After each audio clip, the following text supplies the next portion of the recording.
I want to shine the spotlight now on Emperor Metals. It's a company exploring in one of the world's richest gold regions, Quebec's southern Abitibi Greenstone belt. What makes the company stand out is how it's blending technology with geology, using artificial intelligence to pinpoint high-grade gold potential that others might overlook. The company recently wrapped up an $11 million financing deal and is gearing up for its next phase of growth across two key projects, Duquesne West and Lac Peltier. Well, leading that effort is John Florick, a veteran geologist with more than 30 years in the mining industry, and now serving as president and CEO of Emperor Metals. John, thanks very much indeed for talking to us. Yeah, great to meet you, Devin. Great to be on your show. Well, look, let's start with the basics. For those hearing about Emperor Metals for the first time, how would you describe what the company does and where your focus is right now? Yeah, we're an explorer. We have two advanced stage projects in Rouyn-Noranda Camp in Quebec. Like you said, our goal was to have our company mandate have properties in this jurisdiction because there's so much infrastructure. Our cost, all-in cost per drilling ranges from $200 to $250 a meter. When we saw that companies were, burdened with all sorts of CapEx expenditures to get into productions, that sometimes they went bankrupt, we potentially wouldn't have that situation here at Emperor Metals because both properties, they're advanced stage projects, and both of them within 30 to 45 minutes drive, we have 6 or so head frames and mills and tailings dams at our disposal. So it's basically these deposits can be viewed potentially as satellite deposits for supplemental feed to existing infrastructure in the region. Thus, we would save like $500 million to $1 billion of CapEx expenditures. We'd have a high, basically rate of return, a healthy NPV, and quick payback period. So this is where we wanted to be, and this is how we guided our company. You've just completed an $11 million financing, right? What does that mean for the company in practical terms? I mean, will these funds allow you to move ahead on first? Yeah, absolutely. I mean, if you're paying attention this summer, we just doubled our resources. We went from 727,000 ounces to 1.46 million ounces. So we broke those hurdles. And so we delayed this financing because we wanted to get our maiden mineral resource update out. And now that it's out, this is our first major financing, and we're going to start drilling end of October, early November. It's a plan to 10 to 15,000 meter drill program. In addition to that, we're going to go back and look at some of the historical core that was unassayed that falls within the conceptual open pit. And so we have another additional 8,000 meters on top of that 10 to 15,000 meters of assaying in the near term. So lots of catalysts on the horizon, and that will still leave us with a lot of money in the bank. So, like I said, it's initial 10 to 15,000 meter phase program right now. And so we're pretty excited to start up very soon. Listen, the Duquesne West Gold Project has been a big part of your story, right? Can you walk us through what makes that project exciting and where things stand at the moment? Yeah, I mean, it's really exciting because it has tier 1 potential. Like I said, we just announced our maiden mineral resource for Duquesne West of 1.46 million ounces. So that breaks many thresholds. You want to be over 1 million ounces. It suggests mine life.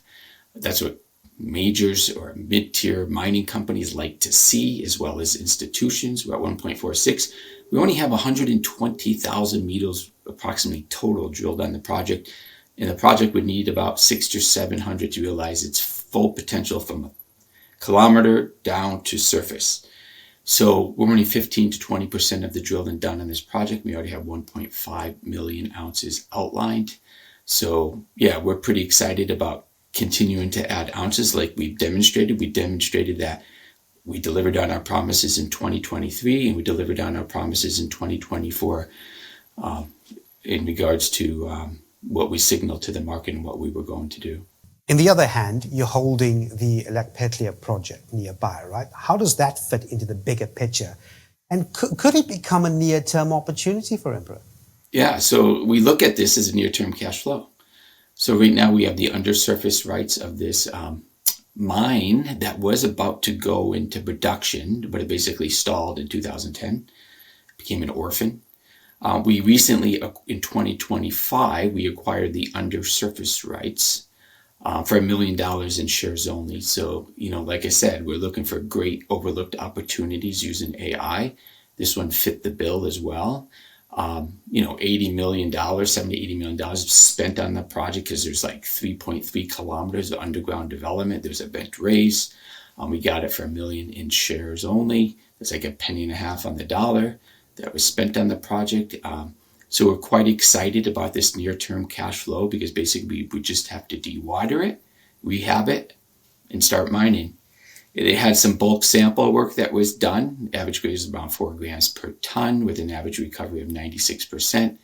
We have a mining permit in place of 1,000 tons per day. That would give us about 40,000 ounces per year at $2,500 gold. That's $100 million in revenue. So yeah, we're pretty excited. We think that probably if things all align, we think we can get this maybe into production Q4 2027.